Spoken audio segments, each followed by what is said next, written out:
Round 14 sees the drivers tackle arguably the most formidable challenge on the calendar, Belgium's awesome Spa-francorchamps circuit.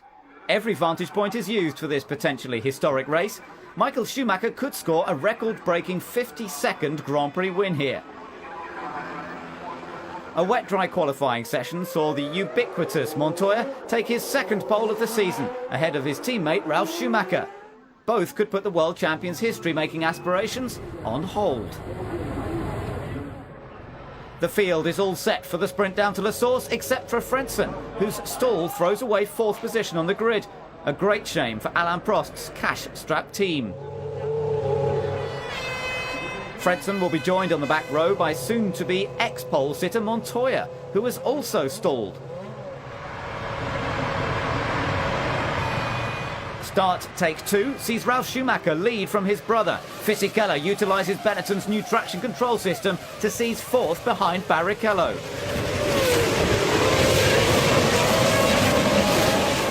Fifth-placed Villeneuve accelerates towards Eau Rouge, site of one of his biggest accidents 3 years ago.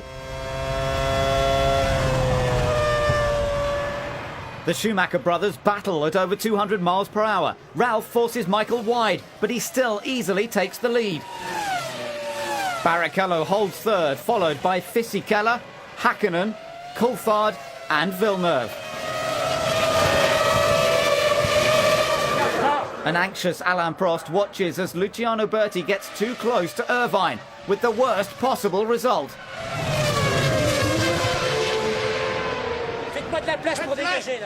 Irvine emerged unscathed and helps the marshals in the desperate scramble to get medical aid to the Brazilian. Sensibly, the race is stopped while Berti is transferred to a local hospital.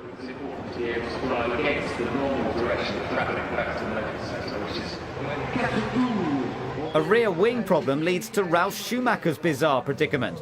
The mechanics ran out of time while fixing it, and the team believe it is better to have him start from the back than be penalised later in the race. Start number 3 sees Michael Schumacher take control again as Fisichella improves on his previous getaway and climbs to second, ahead of Barrichello and Hakkinen. Montoya gets bumped wide by De La Rosa, and he won't let that go unpunished.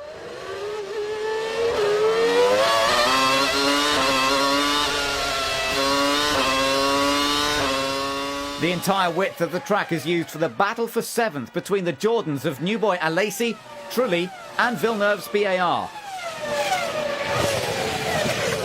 Trulli grabs the inside line, forcing Villeneuve onto the grass, and Panis into desperate evasive action. As a result, the Frenchman drops back to 11th. Montoya has made his way up to 12th, but his BMW engine ensures he doesn't get any further.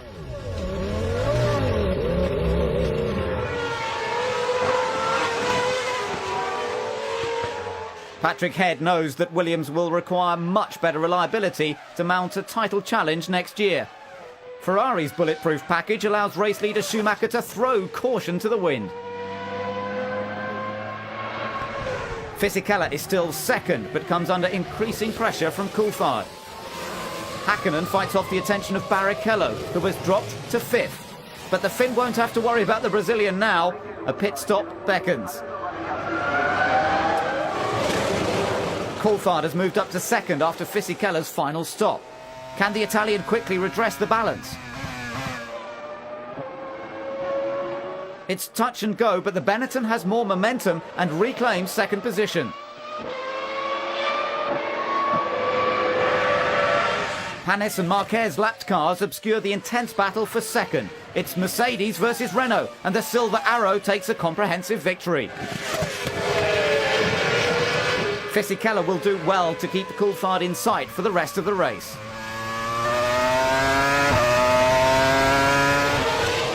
It's a three-way fight for the last championship point between Alesi, the recovering Barrichello, and Ralf Schumacher.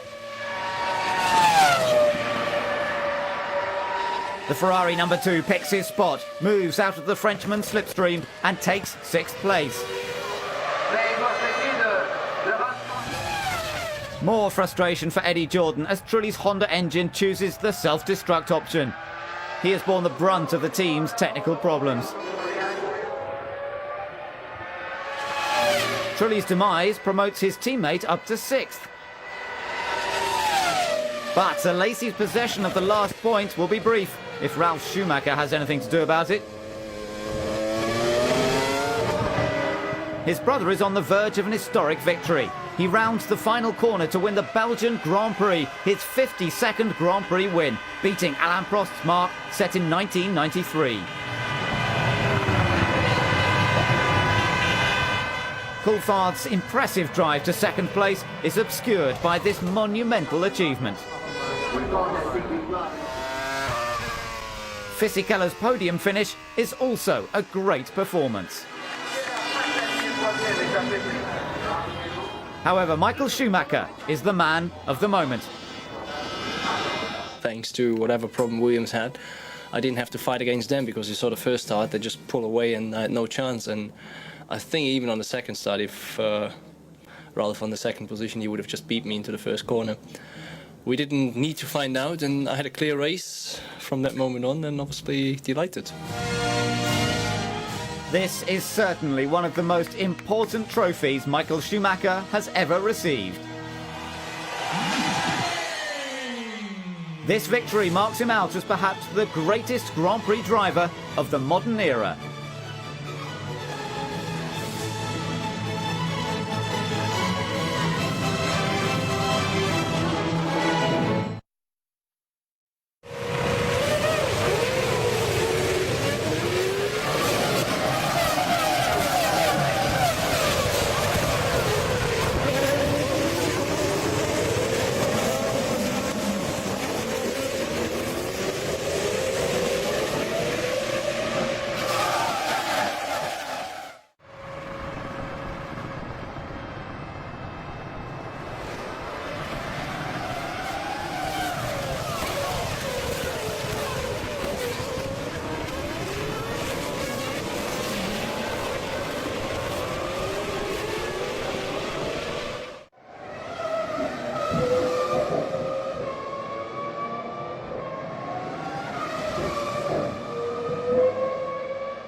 Heinz-Harald Frentzen, 4th place in qualifying and a very good warm-up as well. Therefore, points today? Well, hopefully yes, but it's going to be very tough for us here. And we have made some improvements. Whether we can hold or keep on with the same rhythm like the guys around here at the moment will be very difficult to say right now. We will see that. Hopefully we have a chance. Jan-Willem, very bad luck. What happened there? Well, we don't know yet, but obviously the car stalled. So that means a new start, and we're going to go back in the grid. Eddie, can you tell us something about the accident? Not really, no. I was obviously going very long into the race. I was on a long one stop, so I was very slow at the start of the race. Just basically tried to hang on to my position. And coming into, I don't know what the corner is, Lutz, his front wing hit my rear wheel and he went straight on, I spun. That's all I really know. Did you see Burti in the car? You looked for him? Yeah, but apparently he's fine, which is great. Okay, thank you.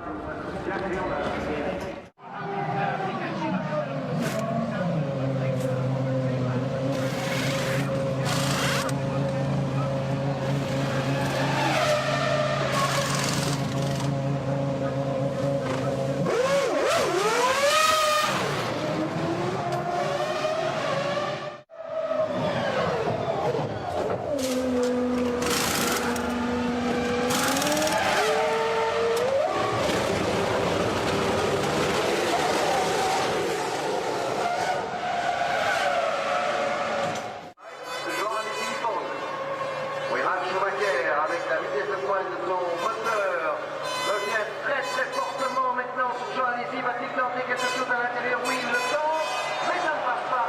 Jean Alesi ferme la porte. Alesi hanging on in there. It was very, very close. Humour on the George Pitbull from...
On the eve of the Italian Grand Prix, Formula One paid its respects to the thousands who died in New York on September the 11th. Among other tributes, Ferrari decided to race without sponsorship.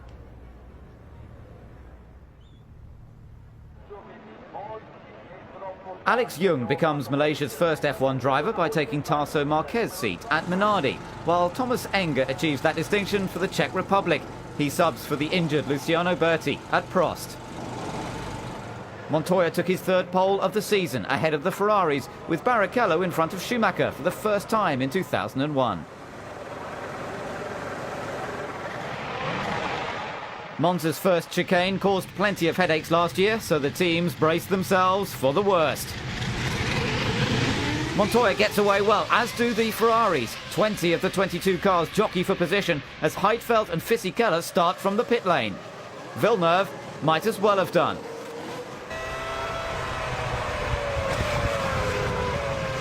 As expected, mayhem ensues. Hakkinen misses the chicane completely, while Button uses Trulli as a brake, putting the Jordan out of commission. Montoya locks his left front wheel in an effort to stay in front of Barrichello. Ralf Schumacher has dropped his brother to fourth, but the world champion fights back. He has a light fuel load, the inside line, and third place. Michael now focuses on showing Barrichello who's boss.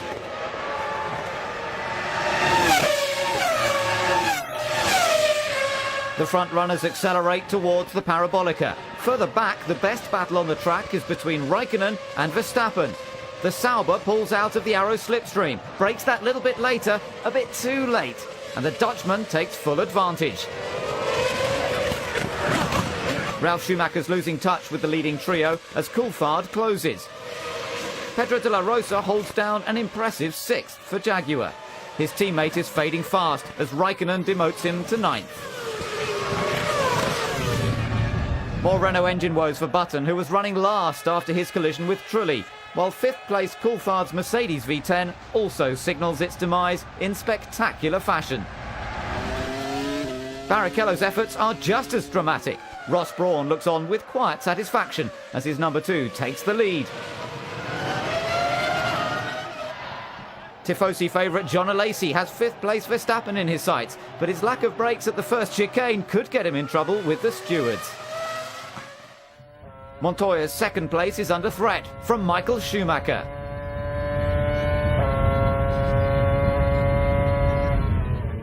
He closes right up to the Williams at the chicane, forcing Montoya into a questionable manoeuvre to stay ahead. Hakkinen has almost fought his way back into the top 10. Bernoldi's Arrows is the last obstacle in his way.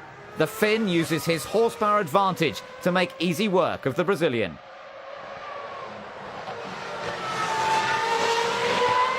The Jaguar R2 has been far from trouble-free. Eddie Irvine retires for the 10th time this season thanks to a misfire and an oil leak. While an experienced hand goes out, rookie Alex Young finds his limits. Michael Schumacher comes in for his first of 2 stops. Team principal Jean Todt seems satisfied with his pit crew's work as Montoya moves up to 2nd. Will his one-stop strategy count against him in the later stages? It's definitely helping him at the moment as he assumes the lead, courtesy of Barrichello's fuel rig mix-up during his first stop. On the eve of the race, Mika Hakkinen announced that he will be taking a sabbatical from Formula One. Transmission failure will only reinforce his decision. Poor reliability has dogged this year's McLaren Mercedes. That's their 11th retirement of the season. Montoya has also been plagued by ill fortune, but he has the talent, the machinery, and the opportunity to win the Italian Grand Prix. Verstappen's race showed plenty of early promise, but ends disappointingly due to an engine problem. Montoya comes in for his sole stop and takes on a pair of used front tyres. His front wing is adjusted to prevent excessive wear on the Michelins. The Colombian drops to 3rd and his teammate takes the lead, but Ralph has yet to come in. Williams team manager Dickie Stanford keeps a watchful eye on proceedings as Ralf Schumacher comes in for his sole stop and receives the same treatment as Montoya. Ralph drops to 4th and Barrichello assumes the lead, but he has yet to make his 2nd stop.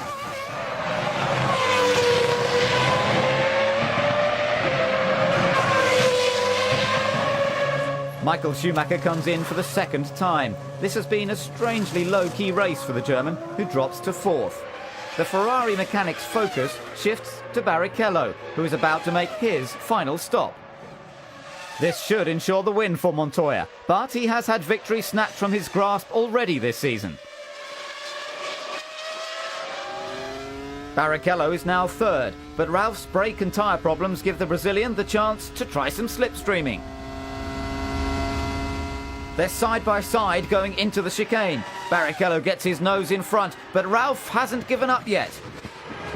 He brakes very late, cuts the corner and wisely lets Barrichello back through. It's doubtful whether the officials would have let him keep that position.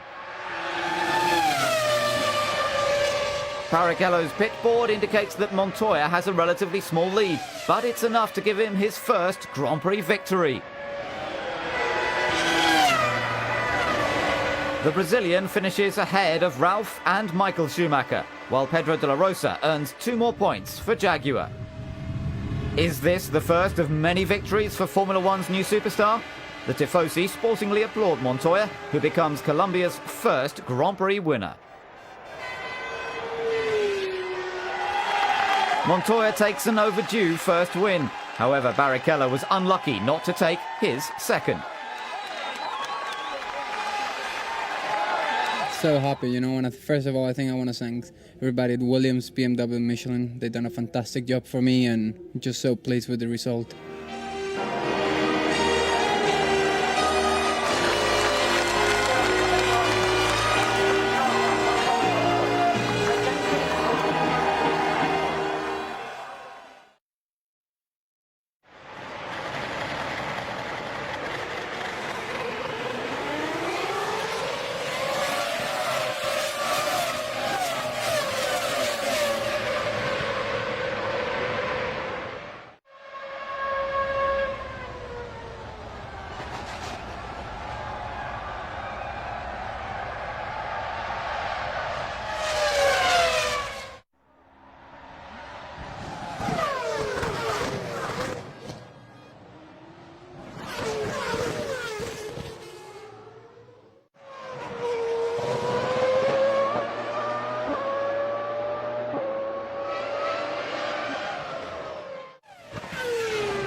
The world-famous Indianapolis circuit plays host to the United States Grand Prix, the first major sporting event in the country since September the 11th. Round 16 of the championship also marks Jean Alesi's 200th race. Michael Schumacher qualified on pole for the 10th time this season. His old rival would have lined up second, but he exited the pits under a red light during warm-up, had his best time excluded, and was demoted to fourth, behind Ralf Schumacher and Juan Pablo Montoya. Even at his last race, Joe Ramirez still feels the tension, as we are seconds away from the start. Michael Schumacher maintains his slender advantage. Montoya gets past Ralf, and Barrichello demotes Hakkinen to fifth. Montoya tries a hopeful move round the outside. Barrichello shows how it should be done and takes third. The field have negotiated the first corner safely, while Montoya tries to keep Michael Schumacher in sight. The leaders approach 220 miles per hour on the start-finish straight, while Nick Heidfeld, Kimi Räikkönen and Jarno Trulli make use of the full width of the track as they squabble over seventh. Unfortunately, 3 into 1 won't go, and Räikkönen's front wing is testament to that. Schumacher emerges from the haze, while Barrichello hassles second-place Montoya. The Brazilian's usual light fuel load helps him make easy work of the Colombian, but Montoya only needs to stop once. Will that help him get back ahead? Michael Schumacher helps his teammates quest for second place in the Drivers' Championship. 10 points would put it out of Coulthard's reach. Alesi is determined to celebrate his hallmark race with some championship points. Button does little to spoil Alesi's anniversary, and the Frenchman is up to 8th, much to Flavio Briatore's annoyance. Barrichello's superiors will be in a better mood as the race leader prepares for his first of 2 stops. Jean Todt hopes that his mechanics can make this risky strategy pay off. The Brazilian's stop allows Schumacher and Montoya to retake first and second position, and Coulthard will shortly move into third place. Montoya has the leader in his sights. Despite that fact, Patrick Head looks far from impressed.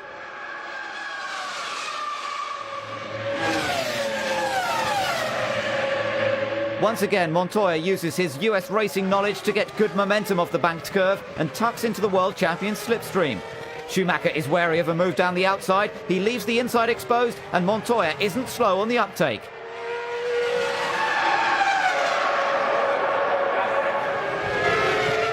While Montoya goes from strength to strength, his teammate slips down the order. Nick Heidfeld takes 8th place with ease. Heidfeld's antics make great viewing for the Sauber mechanics, while their Williams counterparts have more pressing matters to deal with. Montoya exits after his sole stop and rejoins 5th behind Barrichello. Ralf Schumacher has had a lackluster race, and it doesn't get any better. That self-induced retirement will go down like a lead balloon in the Williams garage.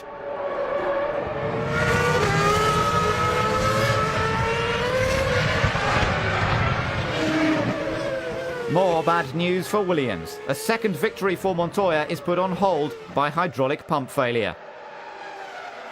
This wasn't the triumphant return he had been hoping for, but it was great while it lasted. Pedro de la Rosa's confidence has been boosted by his points finish in Italy, and he now targets the top 10, but his competitive instincts get the better of him, and Villeneuve pays the price.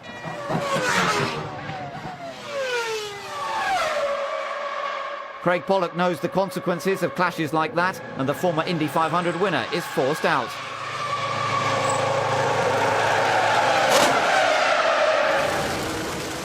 With all the drama up front, Häkkinen's progression to second has gone almost unnoticed. Have his mechanics done enough to keep him there?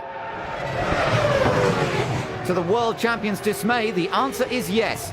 However, Häkkinen leading Schumacher has not exactly been a common sight this season. The Ferrari pit crew prepare for crunch time. Ross Brawn braces himself as Barrichello is in for his final stop.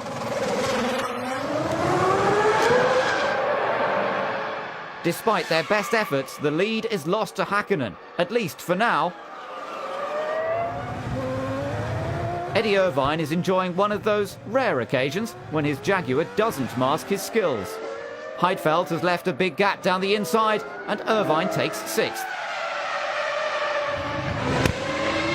That trail of smoke could mean one of two things for Barrichello, either a small oil fire or a major engine failure. The latter option would gift a win to Häkkinen and be a great going-away present for Joe Ramirez. A spectacular exit looks on the cards as Barrichello slumps to 4th behind Coulthard. Ross Brawn prepares for the inevitable, and Barrichello's V10 delivers. This ensures that the battle for second place in the championship will go down to the wire.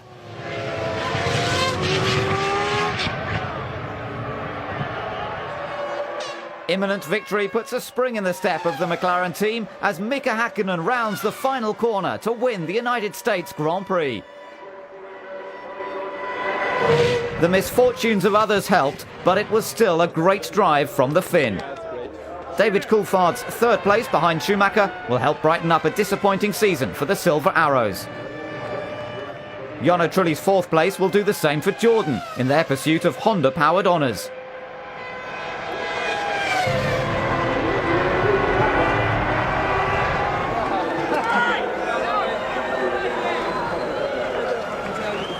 Häkkinen gives the impression of a man who has had the weight of the world taken off his shoulders.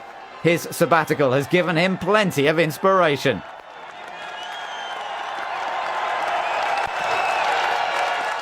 That was definitely one of the highlights of this season for me, definitely. And winning a British Grand Prix this year was for me something that I always wanted to in my book basically, and Indianapolis was the other one, and this is it, you know. While it's all smiles for McLaren, Jordan are looking anxious as Trulli's car is under investigation for a technical infringement.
Jean Lazy, you're going to become the 5th person ever to do 200 Grand Prix today. How do you feel?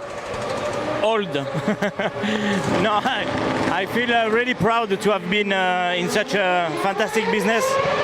I have to say thank you a lot to Bernie Eccleston, who really made for everyone here in our business a great job. And now I'm with Eddie Jordan, and really I'm looking for this Grand Prix to make good results.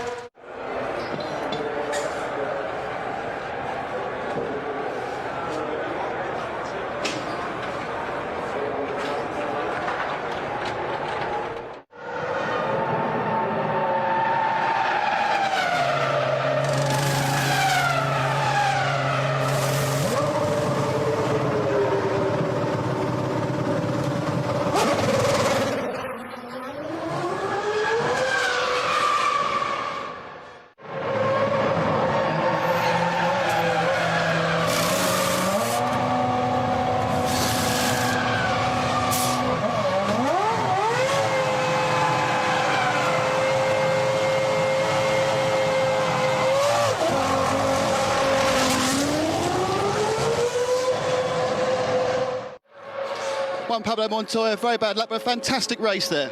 It was going quite well. I don't know what happened, just died. The engine was still running, but I think something broke the gearbox or something. Talk us to that move on Michael, it's superb. It was pretty good, you know, they were kind of a lot more downforce, they were a lot quicker in the infield. But, you know, I knew if we get to some traffic, I could pass him, and we had the opportunity. Great race, thanks.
The Suzuka circuit in Japan hosts round 17 of the championship.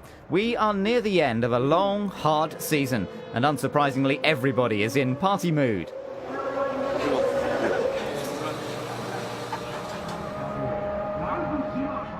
A season-long break and Formula One retirement will await two of the sport's icons. Mika Hakkinen is taking a year out, which could turn out to be permanent, while Jean Alesi will compete in his 201st and last Grand Prix. Alex Young's third race will start from the pit lane thanks to an electrical fault. He'll be joined by Bernoldi, who stalled his arrows. Pole sitter Michael Schumacher gets a good start, followed by the Williams of his brother and Montoya. Fisichella utilises Benetton's excellent launch control system to threaten fourth-placed Barrichello. The Brazilian shrugs off the attentions of the Italian and sets his sights on Ralf Schumacher. It almost goes without saying that Barrichello is running a light fuel load. For Barrichello's three-stop strategy to work, he needs to pass Ralf Schumacher, but the former Japanese Formula 3000 champion knows every inch of this track. However, local knowledge is no defence against a light Ferrari, and third place is Barrichello's. Adventurous driving further down the grid has cost Frentzen his front wing and any chance of ending a difficult season on a high. Barrichello is now right in Montoya's wheel tracks. The Brazilian brakes as late as he dares into the chicane, and even the Williams mechanics are in awe of that manoeuvre. The battle for second rumbles on as Montoya powers down the inside of Barrichello to retake that second place. Raikkonen's progress grabs all the attention in the Sauber garage as 10th placed Alesi is on the prowl. The Frenchman edges ever closer, but that counts against him when the Finn suffers suspension failure.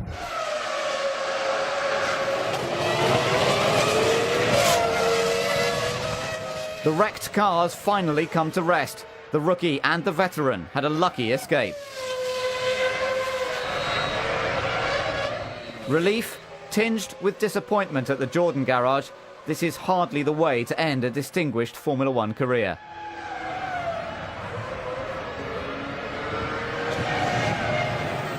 Michael Schumacher enters the pit lane for his first of 2 stops. He'll lose the lead, but the Ferrari crew are experts at damage limitation.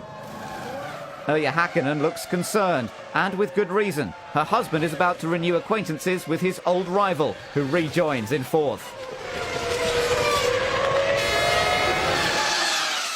Everybody wants a lasting image of the battle for 3rd, as it may be the final chance to see 2 of the greatest drivers of recent history locked in combat. Schumacher uses all the curbs to position himself perfectly for an attack on the start-finish straight.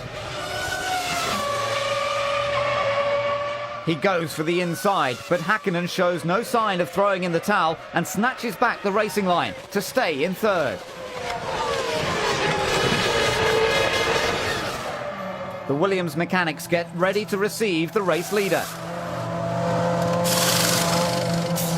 As in Italy, Montoya takes on used front tyres and rejoins in 5th, behind David Coulthard's McLaren.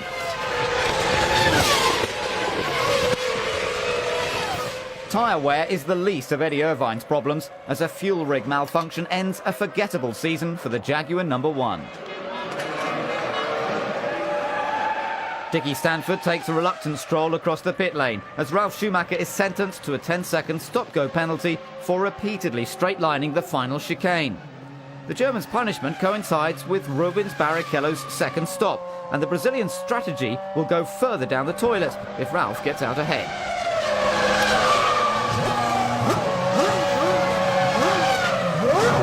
Rubens does get out first, but Ralf isn't prepared to accept 6th position and uses every bit of track, and some he shouldn't, to get ahead. But a momentary problem slowed the Brazilian, and that could get Williams off the hook.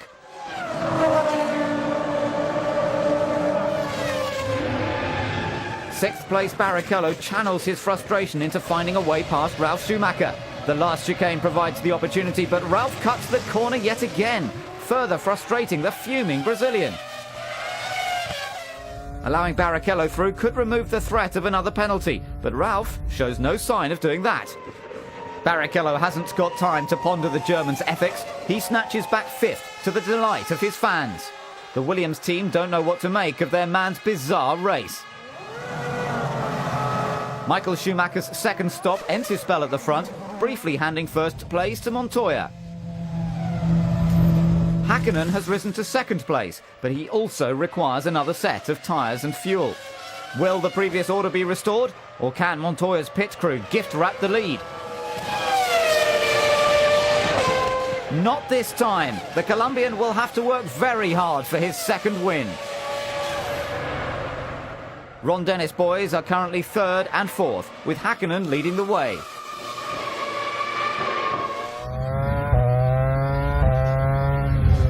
The Finn's team-playing instincts come to the fore as he lets Coulthard into 3rd. The Scot could take 2nd in the Drivers' Championship with a podium finish here. In contrast, gearbox problems end Fisichella's race and Benetton's last season on a flat note. As they have done 8 times before this season, Maranello's finest storm the pit wall to greet their favourite son. Michael Schumacher wins the Japanese Grand Prix ahead of Montoya and Coulthard. He's now equalled Nigel Mansell's record of 9 wins in a season for the 2nd time.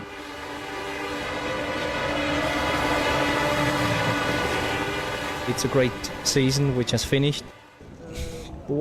yeah, even I'm struggling to find the right words now.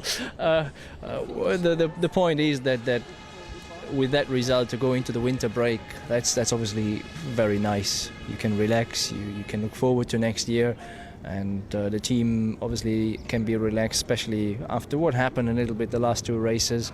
In sport generally, people put very quickly question marks about your competitiveness, and that's the way to answer them. Michael Schumacher has added another entry to his already impressive CV. Such was his dominance that the record for the most points in a season has also been claimed by the German. Ross Brawn and John Todd also deserve credit for this monumental achievement. The combination of Ferrari and Schumacher has done it again. Few would bet against the German equalling Fangio's record of 5 world titles.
John and Lazy, everyone wants to give you a hug. How are you feeling on this, your last race? Thank you, Charlie. It's my last race, but thank you, Kim. It's time to leave the place to the young drivers, and I will try really to make the best Grand Prix as possible. Do you think you can score points? It's what I'm looking for, of course, yes. Best luck, thanks.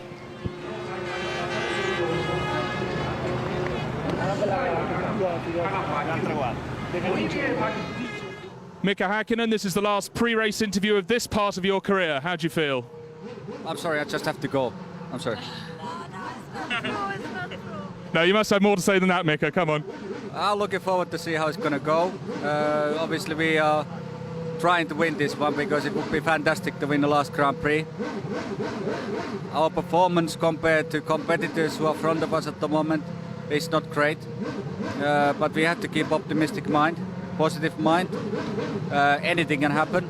So I'm looking forward to the start of the race.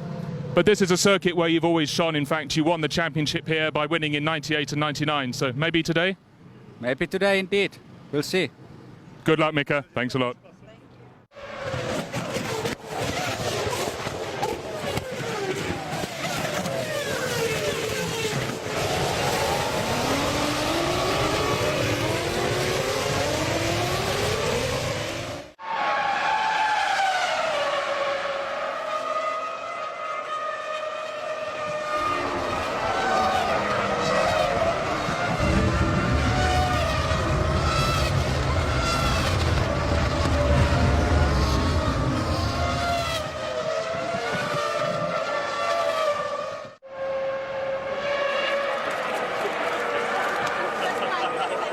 I have just to say we have been lucky, both of us. I am very happy I didn't hurt him because he was just on the front, and my nose is quite high, but I'm very happy everything at the end went very well.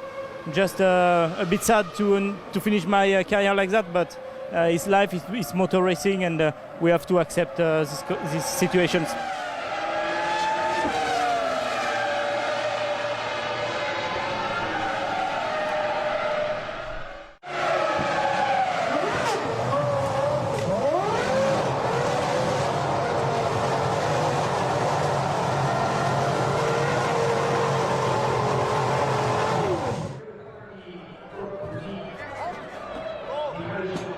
So what exactly happened? Because you came in for a pit stop and then you came back in again straight away. Because the rig's screwed, it's not working, there's no fuel. The rig's broken, it's not working, there's no fuel.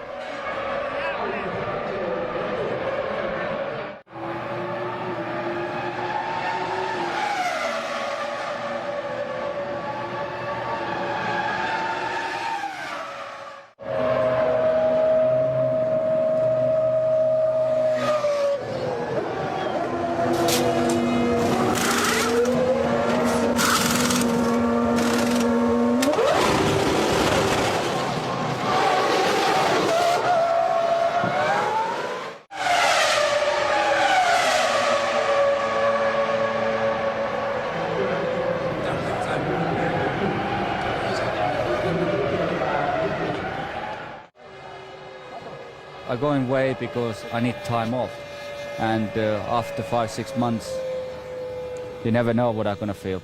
I don't want to, you know, this is a happy moment for me. This, you know, I cannot find anything sad at the moment. You know, people won't disappear anyway in Formula 1. There will be the same people in Formula 1. You guys gonna be here, mechanics gonna be here, engineers. I'm not gonna disappear anywhere from this planet. Nothing is sad. I'm happy I've been able to come to this decision in my life.